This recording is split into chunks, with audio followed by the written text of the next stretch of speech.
Louvado seja nosso Senhor Jesus Cristo. Nós vamos fazer nosso 28º encontro, Suma Teológica, livro 1º de São Tomás de Aquino, questão 5, do bem em geral. Vamos tratar do artigo 4º. A hipótese inicial é: tem o bem razão de causa final? Então, se afirma, parece que o bem tem mais a natureza de outras causas do que a da causa final. Vou retomando a hipótese. Parece que o bem não tem razão de causa final, mas antes de outras causas. Para procurar responder, ele propõe 3 teses.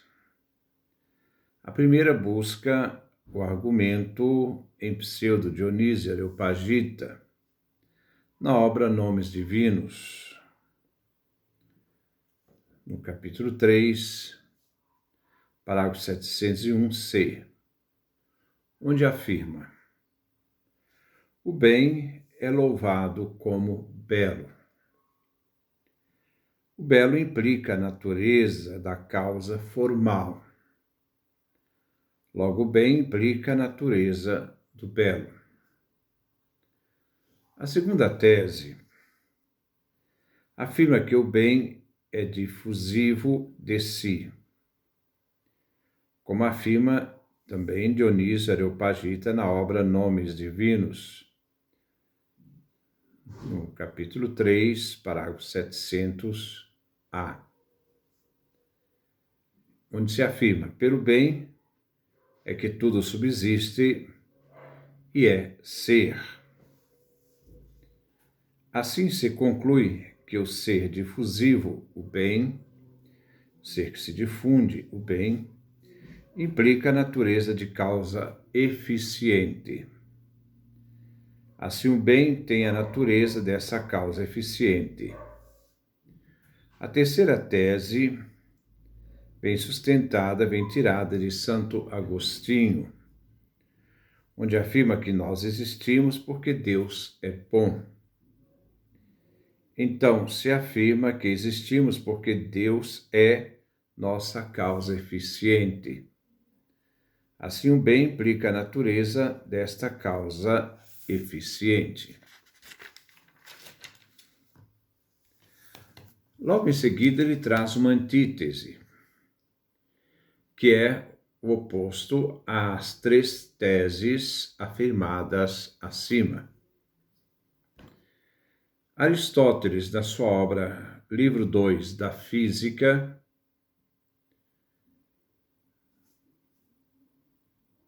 no parágrafo 195a, disse: aquilo para o que alguma coisa existe é o fim, e o bem de tudo, o mais.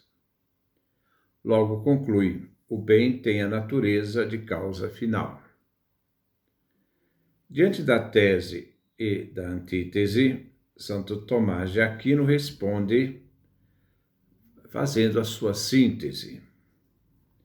Santo Tomás, então, afirma na síntese: o bem, sendo aquilo que todos os seres desejam, implica a ideia de fim.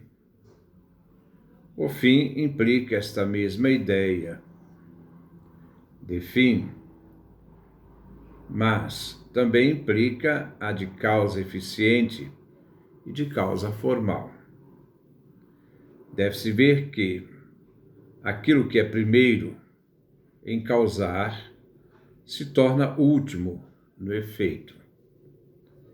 Ele cita um exemplo: o fogo aquece antes de comunicar sua forma de quente, embora o quente lhe resulte de sua forma substancial. Então, na ordem da causa, primeiro vem o bem e o fim que move a causa eficiente. Depois, a ação desta causa eficiente move para a forma. E, terceiro, sobrevém a forma. Universalmente, quanto ao efeito, primeiro vem a forma. Este determina o ser. Em segundo lugar, se desenvolve nesta forma uma virtude ativa, uma força ativa, que é o próprio ser, enquanto perfeito, visto que é perfeito aquilo que pode produzir algo de semelhante a si, como afirma Aristóteles na obra 4 do Meteoron, capítulo 3, no De Anima, capítulo 2, na lição 9. Terceiro, segue-se a noção de bem, em que a perfeição se funda no ser, isto é, no ente, no ser, se funda a perfeição. Agora, São Tomás responde à primeira tese que foi fundada no argumento de Dionísio Areopagita. O belo e o bem, quando considerados em relação ao sujeito, se identificam, visto que têm o mesmo fundamento, isto é, têm a mesma forma. Sendo assim, o bem é louvado como belo. Lembra aqui, é um acréscimo meu, na obra da criação, quando se diz que Deus viu que tudo era bom.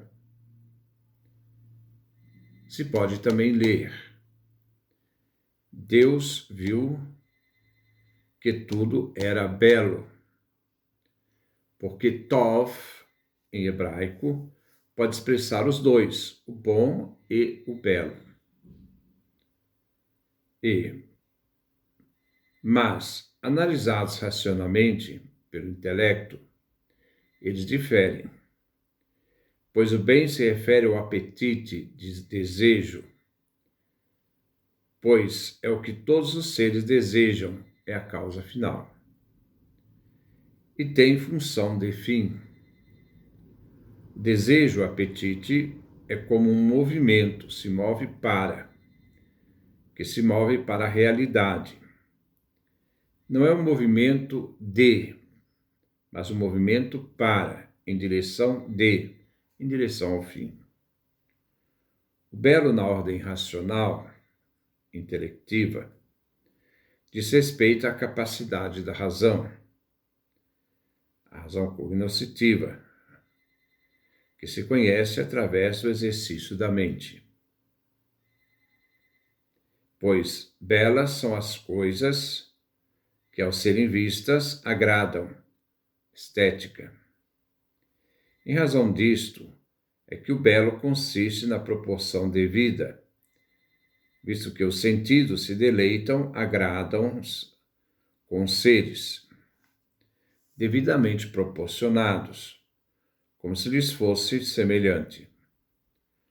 O belo de uma flor, deleitado pelos sentidos, na proporção do ser flor, enquanto o ser homem, o belo deleitado pelos sentidos, são sentidos na proporção do ser homem. Cada um agrada em sua proporção. Ora, o conhecimento implicado à assimilação supõe uma forma, enquanto o belo depende da noção de causa formal. Outra tradução. E como o conhecimento se realiza por assimilação, e a semelhança se refere à forma, o belo pertence à razão da causa formal, enquanto o bom se refere, ao desejo, ao apetite da causa final.